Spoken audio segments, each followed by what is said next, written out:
Nice Radio Callaloo presents Just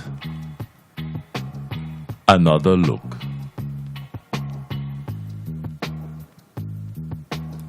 Just Another Look is an innovative, exciting, albeit decidedly provocative and yes, certainly controversial, socio-political analysis of issues of a local, regional, and international nature.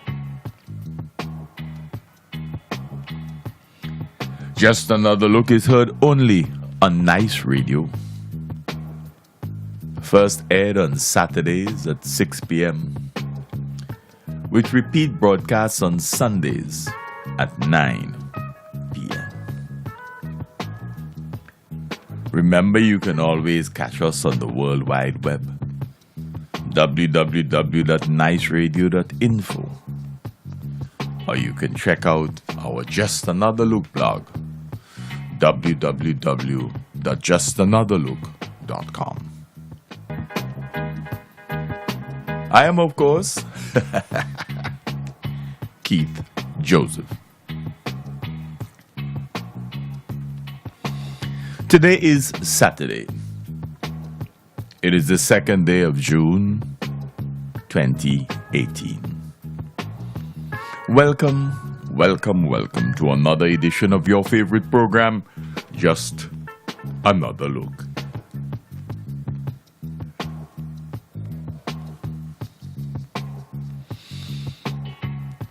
St. Vincent and the Grenadines, we have said for many years, has sunk into a social, moral, ethical morass that has accompanied the significant economic decline.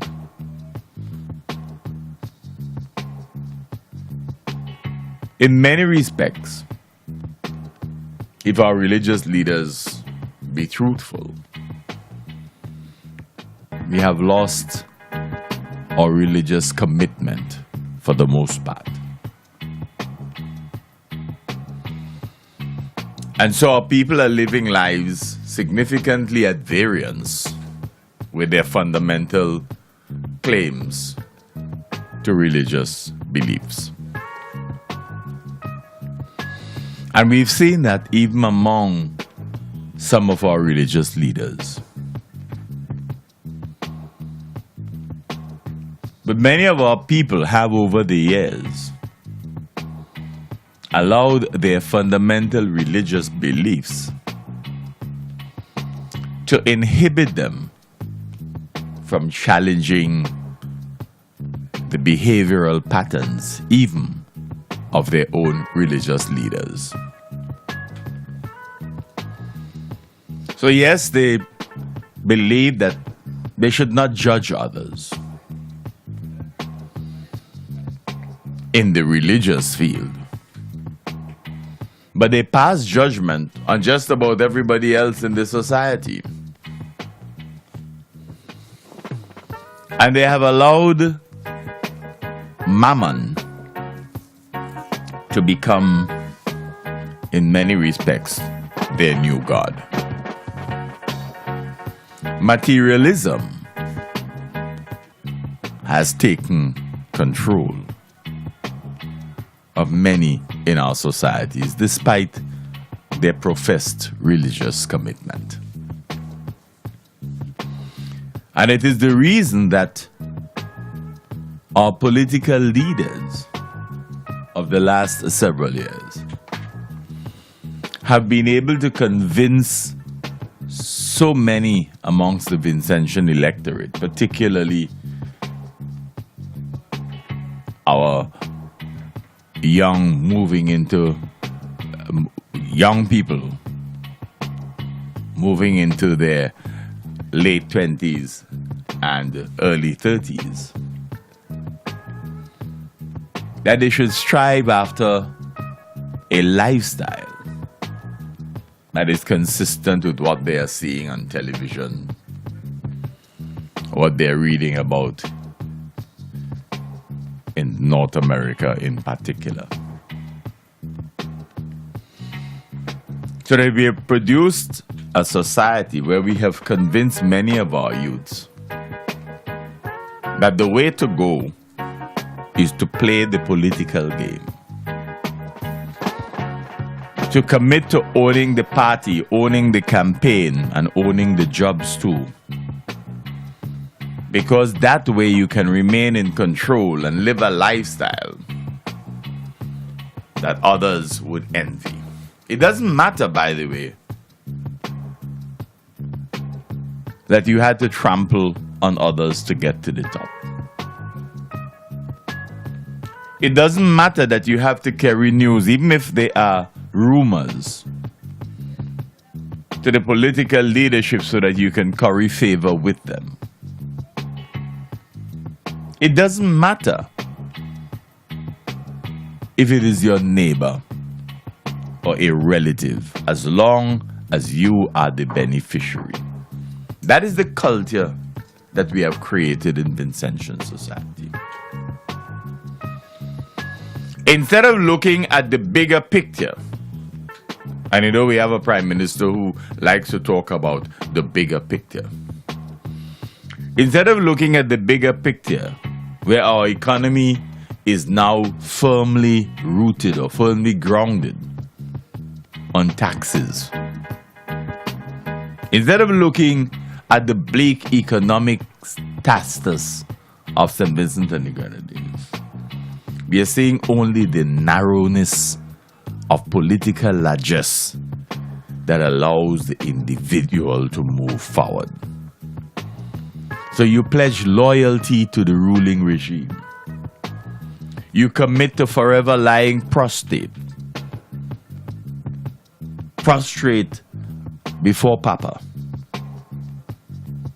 Because the drippings or droppings that come from Papa's table are enough to allow you to sustain a lifestyle that becomes the envy of others. In the process, we have emasculated St. Vincent and the Grenadines. We have square pegs in round holes in so many of our institutions because they have given their commitment to the ruling regime. You can see it when you look at those who get the jobs occasionally to cut the grass on the roadsides across the country. And so many of them understand the system and the importance of political patronage that they feel obligated to wear something depicting the Unity Labour Party. They want the nation to know that they are aligned to the ruling regime, and by extension, that is probably how they got the job, even to cut grass on the side of the road at some point during the course of the year. So that everywhere you recognize that people who are employed, even in the most menial of tasks, are forever thankful that they got it as a result of showing some sort of commitment to the ruling regime. And then we wonder why the country is so divided. We ought not to be surprised that the 17 or more years of political divisiveness will leave successive generations of Vincentians blighted by the scourge of social divisions. The longer our people, families, and particularly our children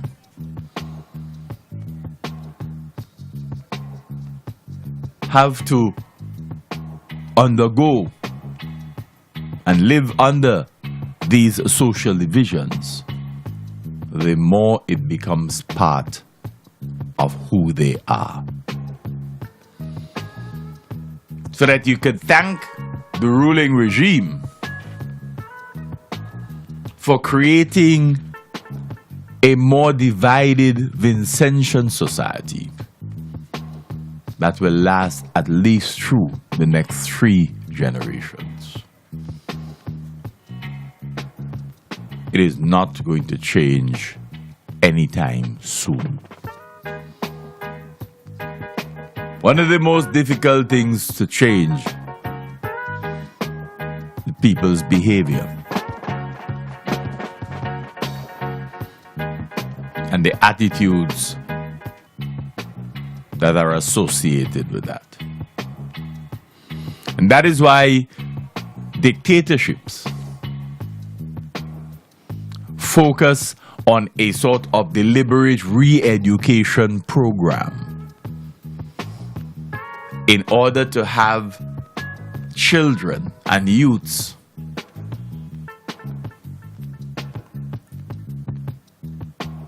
socialized into an acceptance of their way of thinking, of their way of behaving.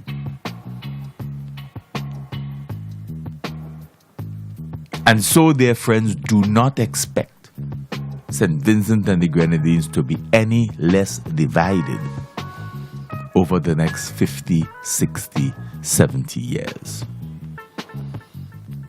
As long as the current practice of the ruling regime continues, St. Vincent and the Grenadines could only become even more divided as a nation. What is interesting, is that the current ruling regime is led by an academic. Is led by someone who understands the importance of history and who is aware that under his regime, under his leadership, history is being made. And indeed, at the social, sociological level, he must be of the understanding that he is creating an ever more divided Vincentian society that could only grow worse the longer his system of leadership holds sway over our society.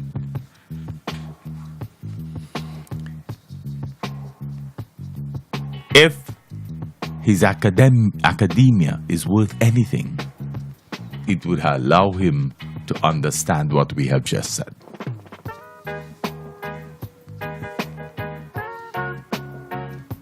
So we ought not to be surprised that Vincentian society remains so polarized.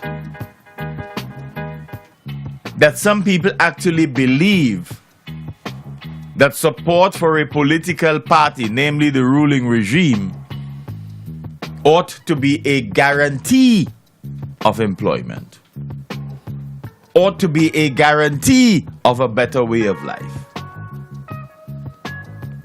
and that they must strive to sustain that way of life by keeping the party in office. It does not matter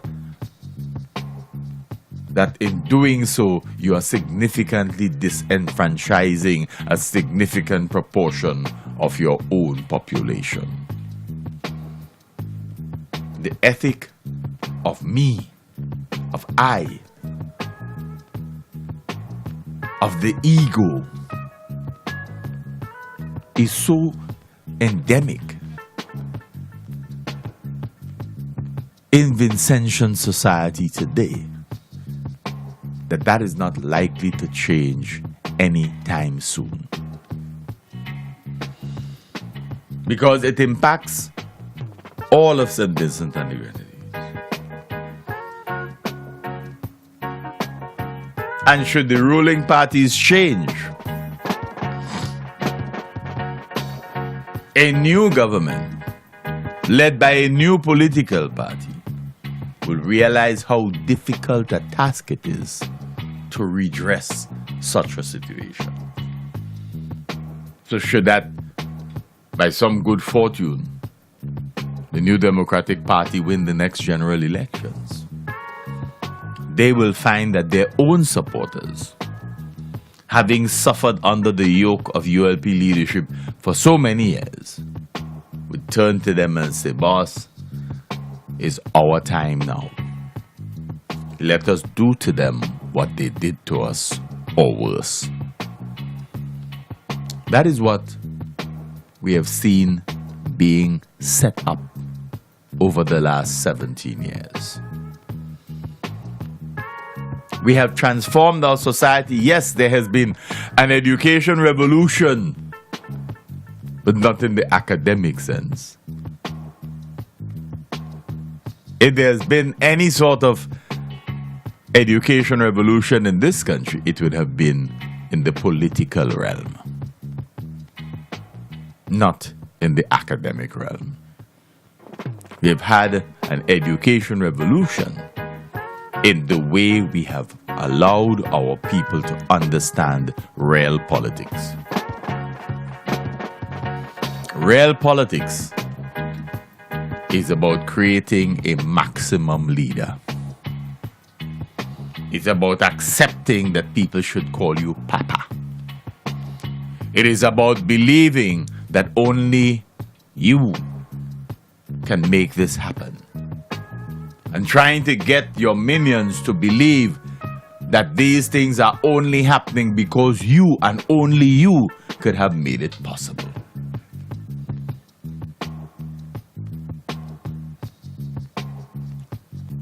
And when we recognize that many of the Vincentians communities are still religious or Christian, then we find a mixing of the politics with the religion. A mixing of the politics with the religion to sow the seeds of greater confusion that people can no longer distinguish between the two.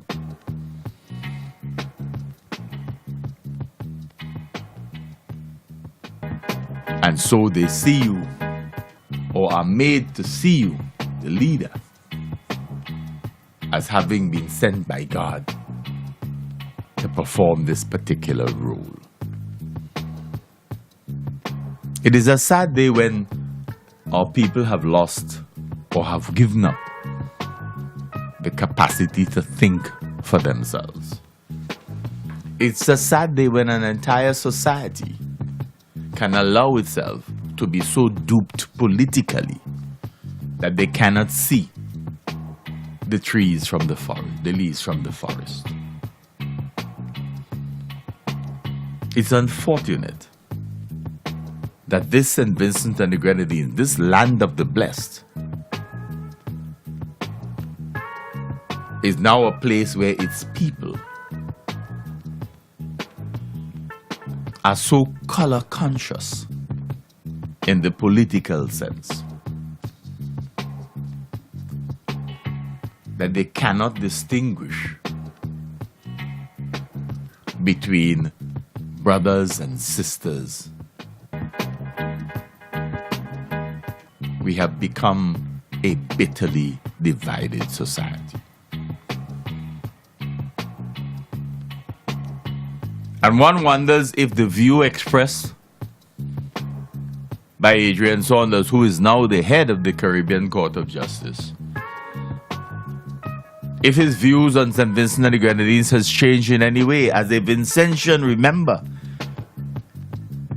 on one of his visits back home some time ago, he indicated rather pathetically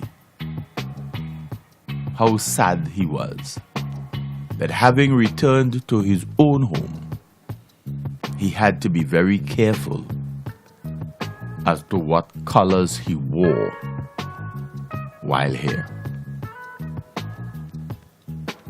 Yeah, he thought that as a Caribbean person, we had matured into a better understanding that we are of the same.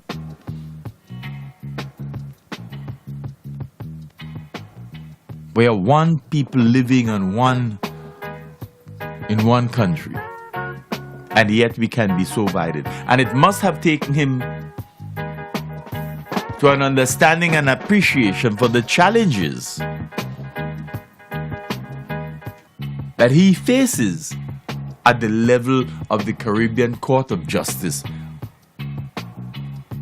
where the countries of the Caribbean, the leaders of these Caribbean countries, including his own country, cannot make up their minds about the importance of a regional institution like the Caribbean Court of Justice. That we are so happy to talk reparation on the one hand, and the same countries that are talking reparation are hanging on to the Privy Council, a bastion of colonialism.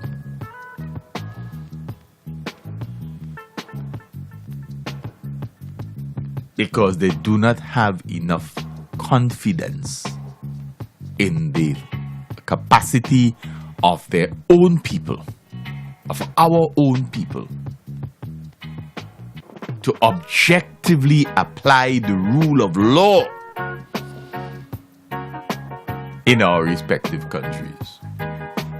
That we do not have confidence in our Caribbean jurisprudence. Isn't that pathetic? Isn't that pathetic? So that it should not surprise us, however. Because when we look at our politicians, they are engaging essentially in gamesmanship.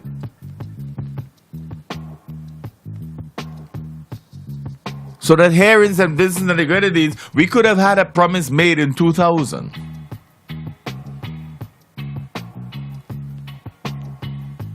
That the accusations being leveled at the then ruling regime of greed and graft and corruption were such that they compelled the opposition into promising a war on crime and the causes of crime. That white-collar criminality had to be stamped out. And that integrity legislation should be introduced as a matter of priority. And more than 17 years later, this progressive Unity Labour Party government, led by an avowed academic, led by a legal individual, a legally trained individual of several years of legal practice, cannot find time to introduce integrity legislation in St. Vincent and the Grenadines. What a contradiction.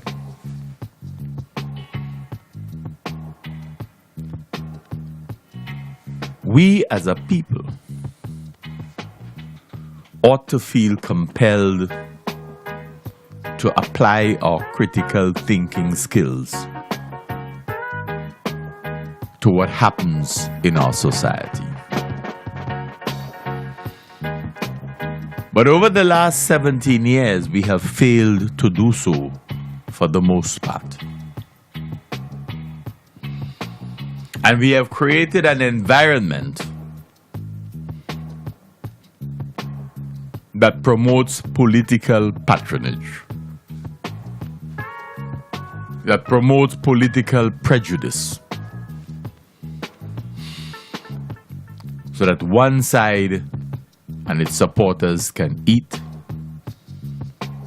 and enjoy the benefits of political largesse, while the other should starve. That if you really want something done, then you go directly to Papa. And Papa will do it for you. Not understanding that while it may promote Papa as larger than life and as a maximum leader, it nonetheless undermines the very system of democracy in our country.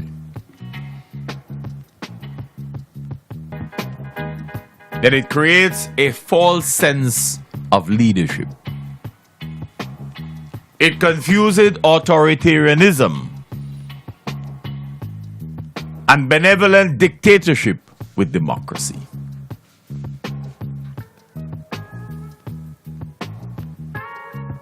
It fuels the ego. And it's the reason that Just Another Look has identified what obtains as leadership here as, in fact, hubris and overconsumption with self.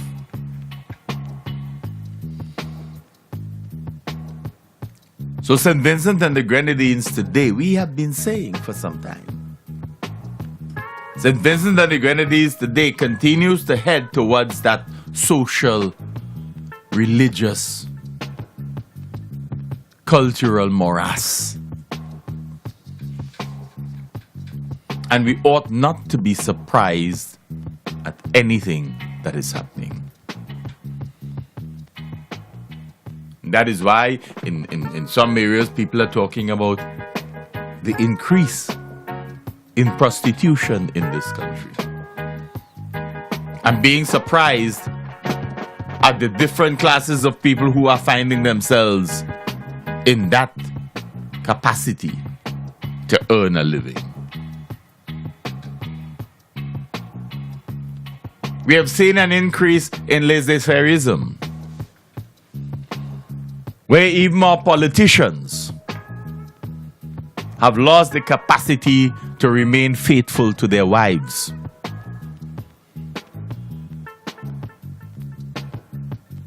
Because they are anxious to be part of the new morality. We've seen wives of politicians who once stood up to challenge their husbands about their infidelity, gradually recoiling into themselves. No longer raising challenges, but gradually accepting the new morality, which is the absence of any morality whatsoever. And you hear the young people in the society talking about it. And some of them are confused as to how is it possible that these people are holding themselves aloft as role models in our society.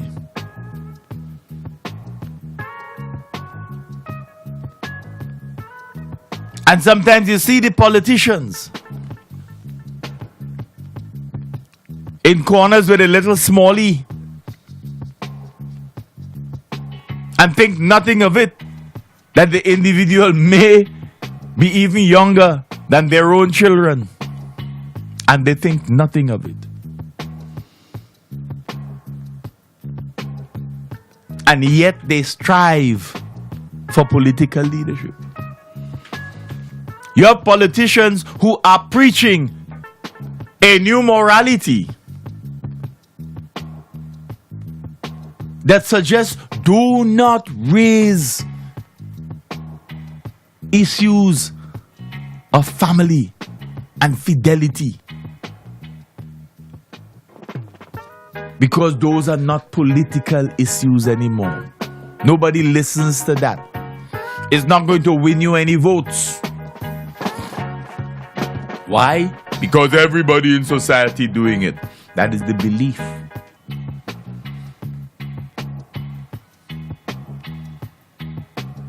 And in a society where people are increasingly impoverished, the few dollars that you get from liming with a politician, even though you know that he is married, the few dollars you get allows you to live a better quality of life. So that justifies it. The end justifies the means. But what is amazing is how so many Vincentians, including some of our religious leaders, are acceptance of that new type of behavior. They have watched it increase over the years and have been afraid to speak of it.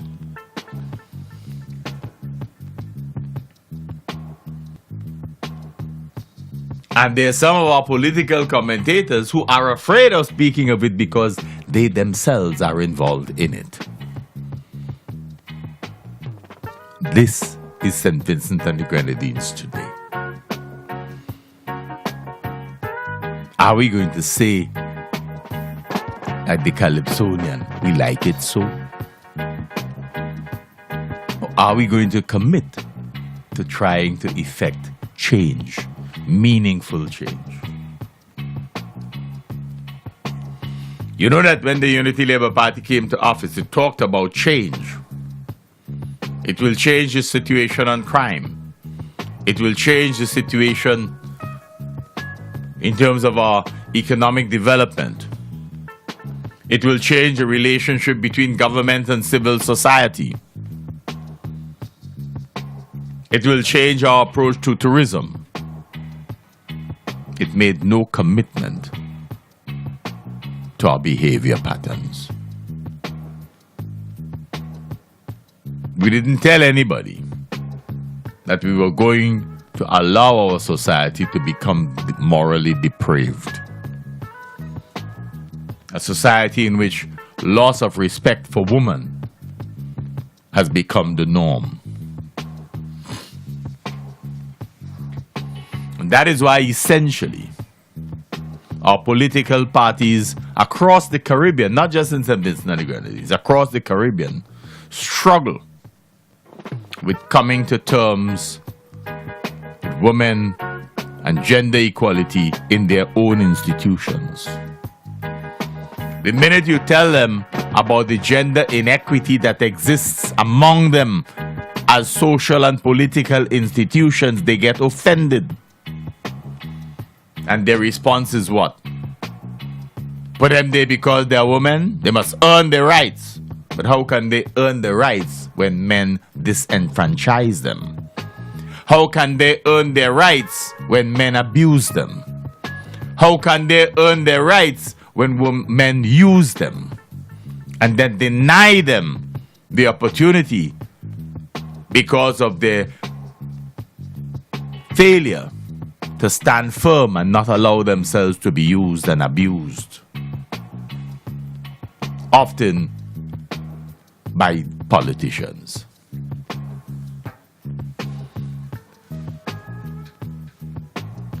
That is what our society has become and what our society allows. So St. Vincent and the Grenadines today is locked in that social morass.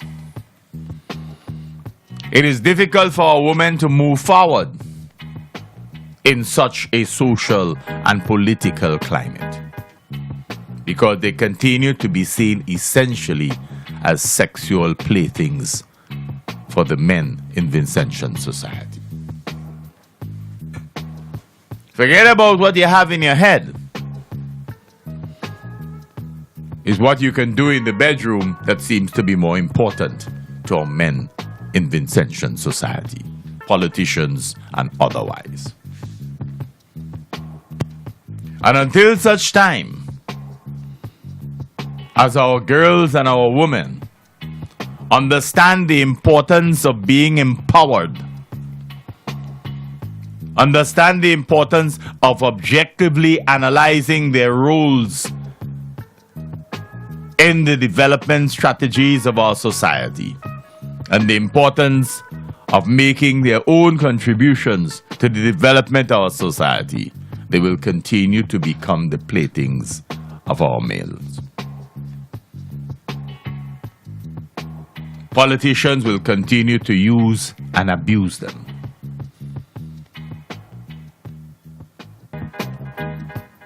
Thankfully, we have women who value themselves, who value their capacities, and who continue to wage war against the status quo and demand equality in every sphere of activity in our society. They may be few, but as long as they have the courage to stay the course, their numbers will increase. In every one of our education institutions, except the primary school level, in St. Vincent and the Grenadines, girls outnumber boys. In everyone, except elementary school. In all of our education institutions in this country, and in all education institutions across the Caribbean, the English-speaking Caribbean in particular, girls and women outperform boys and men. Yet look at the leadership in every sphere of activity, other than perhaps the secretarial services. And the lower segments of the service sector, shops and so on. And see what roles they have allowed women to access. Look at our political parties. Look at their membership. Look at who does the bulk of the work and who engage in most of the fundraising and organizational activities. And see how many of these segments are led by women. Yet look at the leadership structure and you recognize that there's a grossly disproportionate level of representation of the same women that are the backbones of your institution. There is no shame among the menfolk for that discrepancy, because they believe essentially that your role is to be subservient, that your role as woman is to be forever subservient. But they are self-serving and consider themselves superior to the women in the society. That is part of our social reality. And when women challenge us, we find the most calumniating means to destroy them. But that is what we have become. So we're not just today more divided as a society among political lines, but we are also more divided along gender lines in Vincentian society today. We fail to recognize women as our equals. We somehow feel that they have no right to strive for leadership, whether it is business, politics, or any other sphere of activity in our society, other than those areas which we feel should be associated with them.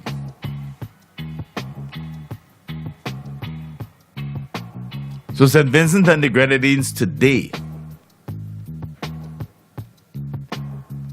is not a wholesome society. we have pointed out on several occasions that the social morass and the divisions that we now have as endemic in our society has allowed for significant disparity economically in our society. And so it is not surprising that we have seen a concomitant rise in crime. And of course, we have those who are anxious to follow the theory that as we develop, we can expect increased crime. It is a feature of development that we should have increased crime. How is it that that has not happened in the Nordic countries?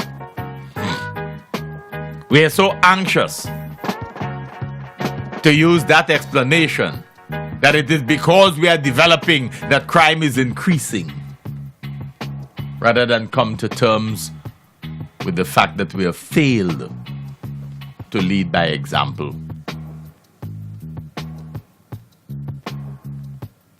Rather than acknowledging that we have failed to put systems in place.